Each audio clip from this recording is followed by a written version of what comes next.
Alors, les Chaim, Baruch Ata Adonai, chaque fois, il y a un grand. Amen. Bon, en tout cas, vous m'aviez manqué. Hein.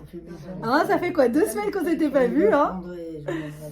Alors, vous m'aviez manqué. Madame Anne, ça va, on ne vous voit pas. Ça va? Bon, on commence. Welcome. Alors, donc, bonne soirée à toutes. Et donc, ce soir, on va parler de Parashat Chaïsara. Mais comme ça fait au moins 2 petites semaines qu'on ne s'est pas vus, je vais reprendre un petit peu avant en arrière. Là, on s'est laissé. Donc, on va repasser un petit peu par Lech Lecha, Vayera et Chaïsara. Donc, on va encore un peu parler de Abraham, de la Kedat Yitzhak pour arriver à Chaïsara. Chaïsara, la paracha romantique par excellence, où nous avons le premier chatran qui apparaît, Eliezer. Hein. Voilà, Perline et sa bonne successrice. Et le premier mariage juif de l'histoire, Rivka et Yitzhak. Donc on va arriver à leur mariage, mais donc en repassant d'abord par Lech Lecha et Vayera. Donc on avait dit, qu'est-ce qu'on avait dit un petit peu sur Abraham, la différence entre Abraham et Noach. Qu'est-ce qui se rappelle? Dans quel paracha? Premier juif. Dans quel paracha? Dans Noach et Lech Lecha. On avait dit la différence entre Noach et Il Abraham. marche devant lui et il marche avec lui. Yafé, ça veut dire quoi?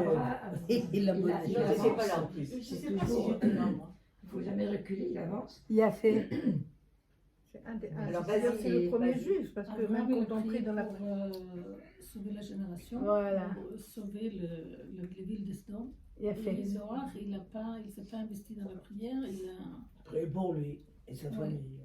Bédiouk, Yafé Meod. On dit que nous sommes les descendants d'Abraham, mais pas de Noach. Nachon. Quand on fait la tfila, on dit Elo Abraham, Elo Yitzhak. Abraham, on parle de Noach, les Adam Rishon. Donc, Abraham, c'est le premier juif. Yafé, voilà, Bédiouk. C'est qui les descendants de Noach finalement? C'est tout le reste du monde. C'est Béné Noach. Béné Noach. Béné Noach qui garde les 7 mitzvot. Voilà. Déborah, on t'a pas entendu.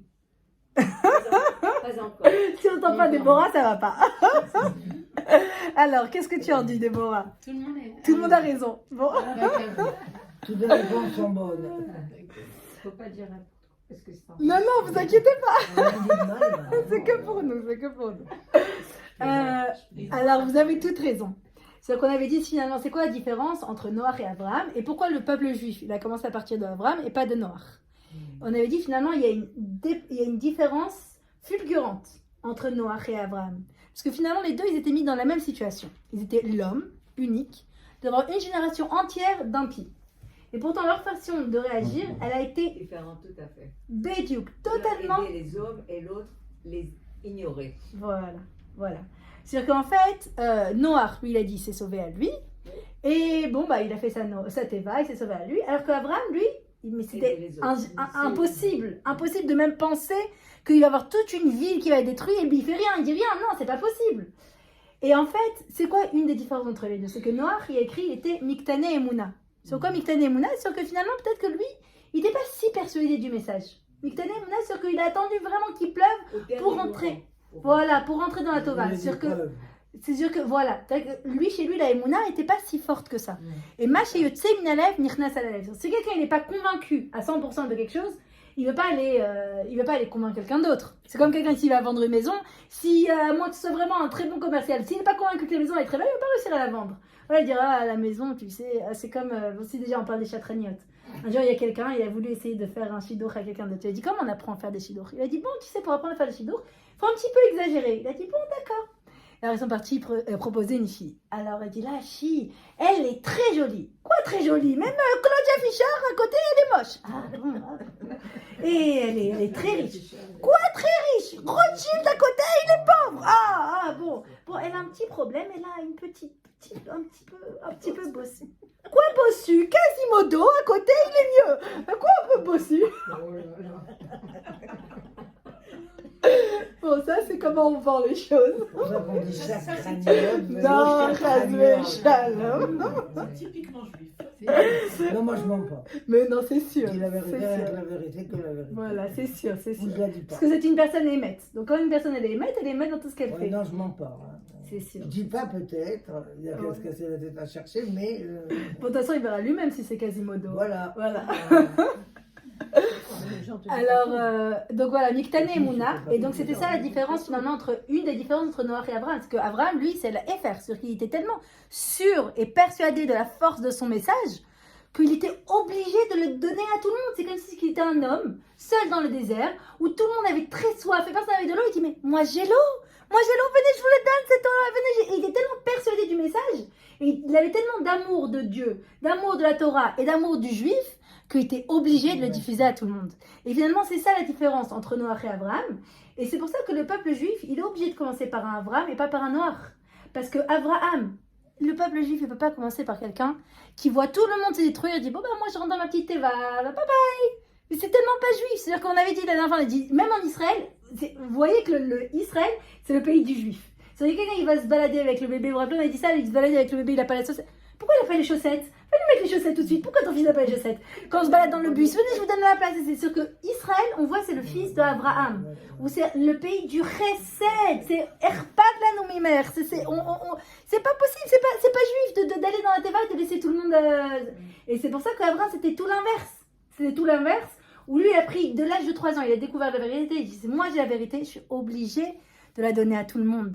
Et c'est pour ça que ça a été le premier à mettre sa tente en plein milieu du désert et dire, mais venez chez moi, je vous la donne cette Torah, je vous donne cet amour, je lui donne cette joie, je lui donne tout ça. Parce que finalement, c'est ça, c'est que ça brûle en lui et ça a brûlé, il veut que ça brûle chez les autres aussi. Et c'est ça le juif. Le juif, c'est pas celui qui va dire, bon, bah moi, je m'occupe que dans ma petite Eva. Mais non, on veut vivre notre judaïsme avec joie, avec passion, avec amour, comme Abraham Avinu. C'est le premier juif, finalement, c'est l'image de comment on va vivre notre judaïsme. Pas simplement dans sa petite Teva, mais non, avec force, avec intensité et avec force. Et donc, on a dit aussi la grande prière, la grande différence, c'est la prière, comme quand on avait très mal Tzipor, où Noach, il n'a pas prié. Il n'a pas prié, c'est-à-dire qu'il avait 100 ans pour faire la Teva, il n'a pas prié pour le peuple d'Hachem et pitié d'eux. Et on avait dit que Abraham, lui, c'est complètement l'inverse. Parce que Sodome et Gomorrhe, alors que c'était vraiment une catastrophe, même pour eux, il dit, Hachem, c'est pas possible, tu peux pas faire ça. Et il a prié même pour des Réchaïm comme Sodome et Gomorrhe. Donc c'est pour ça que le premier juif, c'est Abraham. Et on avait dit du reste que le tikkun, justement, de Noach, la Neshama de Noach, elle est revenue après chez Moshe. Et on avait dit que Moshe, finalement, il a fait toute la réparation, justement, de cette faute-là, de chez Noach, du fait qu'il n'a pas prié, du fait qu'il a dit, bon, bah tant pis qu'il parte. Tu vois, si on avait vu que Noach, il était dans une teva, Moshe aussi, il était dans une teva. Et après, quand Hachem, c'est quoi le tikkun finalement? Quand une personne va faire une réparation de ses fautes, quand Hachem, il va la mettre exactement dans la même situation, il va dire, comment il va réagir cette fois-ci? Donc Hachem, il avait dit à Noach, bon Noach, regarde, toute ta situation n'est pas bonne, va, je sauve que toi. Noach lui a dit, ok. Akadosh Baruch Hu, il a mis Moshe exactement encore dans la même situation. Il a dit, bah voilà, regarde, ils ont fait le vaudor, c'est pas possible, ils ont vu la mer rouge, ils ont vu le diplé, ils ont vu ci et ça, et avec ça, ils ont fait le vaudor, c'est pas possible. Moi, je les enlève tous et je garde que toi. Comme il a dit exactement Noach. Maintenant, comment Moshe il allait répondre? C'est à ce moment-là qu'il allait faire le tikkun ou pas. Et qu'est-ce qu'il a dit, Moshe? Il a dit enlève-moi. Mechenina. Et c'est quoi Mechenina? Menoach. Mecheni, Menoach. Il a dit non, j'ai compris ma leçon. Une fois, ça a suffi. Maintenant, je préfère que tu m'effaces à moi que tu les effaces à eux aussi. Si tu les effaces à eux, on est ensemble maintenant. Et c'est ça le juif. C'est ça le leader juif. Le leader juif, c'est pas que moi et les autres, tant pis. C'est moi, je suis avec mon peuple, et même s'il est en bas, voilà, même s'il est en bas, moi je suis en bas avec eux, et je ferai tout pour les sauver. Et c'est comme ça qu'il a réparé la faute de Noach. Et c'est à ce moment-là qu'on a vu, c'est quoi un vrai leader juif? Un vrai leader juif, c'est pas quelqu'un qui dit, allez, moi, que moi, et puis les autres, non, tant pis. Non, le leader juif, c'est celui qui est impliqué avec son peuple, qui care, son peuple avant tout, quoi. C'est le vrai leader juif. Donc, comme ça, on avait parlé de la différence entre Abraham et Noach. Et donc maintenant on arrive à la Hakeda. Donc on est à la Hakeda. Maintenant on se dit mais c'est pas voilà, on se dit mais c'est pas possible. Comment une personne est capable de faire ça? Et on sait qu'il y a que Abraham qui est capable de faire ce genre de choses. Et mais il y a aussi un message qui est très fort pour nous dans notre vie de tous les jours. Et on avait dit que la Torah c'est la psychologie juive. Et dans ce moment-là de Hakedat Yitzhak, il y a un message pour nous, comment en fait arriver à devenir le meilleur de nous-mêmes. On va apprendre ça au travers de la Hakedat Yitzhak. Donc on a dit la Torah c'est la psychologie juive. Et en fait, pourquoi la Torah c'est la psychologie juive? Parce que finalement Akadosh Baruch Hu c'est lui qui a créé la Torah. Akadosh Baruch Hu c'est lui qui nous a créés. Donc au travers de la Torah, on comprend aussi comment se comprendre à nous-mêmes. Par exemple, dans la Torah on dit c'est la seule langue dans laquelle on dit il y a des midot. D'accord? En français, en anglais, on parle de qualité, on parle de défaut, donc quelque chose de bien et quelque chose de pas bien. Pourtant, en hébreu, on parle de mida. Mida, c'est quoi? La moyenne. Mesure. C'est une mesure, c'est une La quantité. mesure, la moyenne. Il n'y a pas quelque chose qui est bien et qui est pas bien. C'est comme quand par exemple, on va faire un gâteau. Quand on fait un gâteau, je vais prendre de la farine, je vais prendre de l'eau, je vais prendre du... Si je prends 3 kilos de farine, et pour essayer de faire un gâteau, il ne va pas sortir très bon, ça va sortir plutôt des chalotes. La même chose, si je prends 3 kilos de sucre dans mon gâteau, ça y est, c'est plus un gâteau. Mais si je mets pas de sucre du tout, aussi, c'est pas un gâteau. Alors quoi, le sucre, c'est bien ou c'est pas bien? Par mesure. Tout peut être Juste bien, mesure. tout peut être pas bien. Voilà. La mesure. Tout est bon. La mesure. Tout doit être utilisé dans la juste mesure. Et c'est la même chose à l'intérieur de nous. C'est pour ça que le mot mida, c'est ça ce qu'il veut dire. Le mot mida, il veut dire que tout ce qui est en nous, c'est bon. Tout ce que nous, notre travail, c'est d'utiliser tout ce qui est en nous dans la bonne mesure, au bon moment, de la bonne façon. Et c'est canaliser. Canaliser tout ce qui est en nous pour l'utiliser pour le bien. Par exemple, il y a un homme un jour, il est arrivé chez le Rabbi Lubavitch. Il a dit, mais bon, Rabbi, moi j'ai fait tchouva, etc. Mais mon nom, c'est Nimrod. Mon nom de bachelor, c'est Nimrod. Nimrod, c'était un roi, un rachat, etc. Il dit, mais comment je fais? Je garde son nom, je dois changer de nom quand même. Je suis devenu maintenant religieux, je vais pas rester Nimrod. Il a dit, Nimrod, rebelle. Bah, tu vas te rebeller contre le mal. Tu te rebelles contre le mal et ça va être ça ta mission de la vie. C'est quoi? C'est-à-dire que même la pire des choses, on peut le canaliser pour le bien. Et du reste, on voit que même les plus grands artistes, quand ils font tchouva, c'est pas ah, ça y est, je laisse mon art à côté. Mais non, tu prends ton art, tu l'utilises pour le bien. Tout ce qu'on a en nous, tous nos talents, tout ce qu'on a en nous, à Kadosh Baruch Hu, on a donné comme cadeau pour l'utiliser pour le bien.